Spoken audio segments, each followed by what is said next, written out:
Everything starts with how you see yourself. The way you see yourself changes everything silently.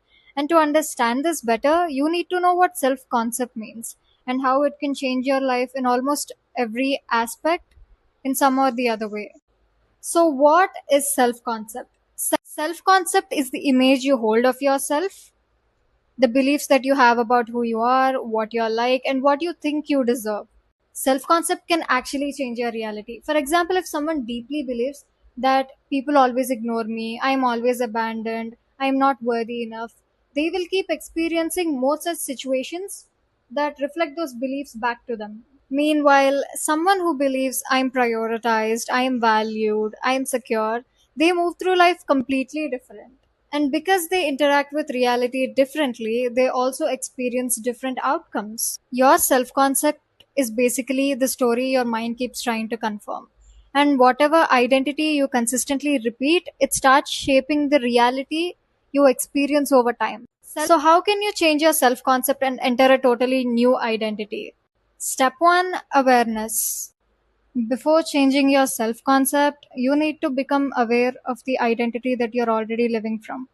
And to do that, get clear on the beliefs that you hold about yourself that are no longer serving you.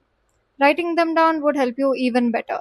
Once you get clarity about this identity, the second step is shedding this old identity.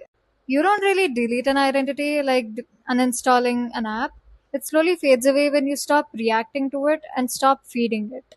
At first, it might feel fake, but consistency will slowly shift you into the version of yourself that you want to become. You need to detach from the old identity and start observing from the second perspective instead of automatically becoming it. You will still get thoughts like, I am not enough, I am this, and I am that. But instead of fighting them, remind yourself that those thoughts are just not facts. They're coming from an old identity that you no longer relate to. And step 3 is defining your new identity. This is the best part. Defining the new identity basically means choosing the new version that you want to become. Start simple. First, decide how do you want to feel. For example, chosen, prioritized, successful, happy, whatever that feeling is for you. I want you to grab your book and write down everything about this new version that you want to become. Or you could also use self concept journal prompts for a better understanding. Now, I want you to define how this version thinks and behaves. For example, what do they tolerate? How do they move in relationships? What would they stop doing? Everything in detail. Define every single thing. My favorite way to do this is taking inspiration from any character that I like and embodying that character. Now, once you've decided the new identity, you need to jump into step number 4, embodiment. Embodiment is where the identity stops being just an idea and becomes the default way of leading your life. You just need to pretend the role, not fake, not delusional. Think of it like actors. They don't become the character instantly, they jump into behavior first. And the mind slowly starts syncing with it. It is more about choosing a different response to situations than your old identity would choose. Step 5, anchoring it. Now that you know all the steps, but it won't be helpful if you're not consistent with it.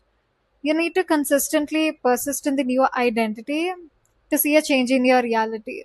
You don't wait to become the role, you perform until it becomes you. So, if we put it all together, the idea is very simple. You get aware of the current identity, you shed the old identity, you get into a new identity, you embody it, and you stay consistent with this new identity until it becomes your default way of living life. That is it.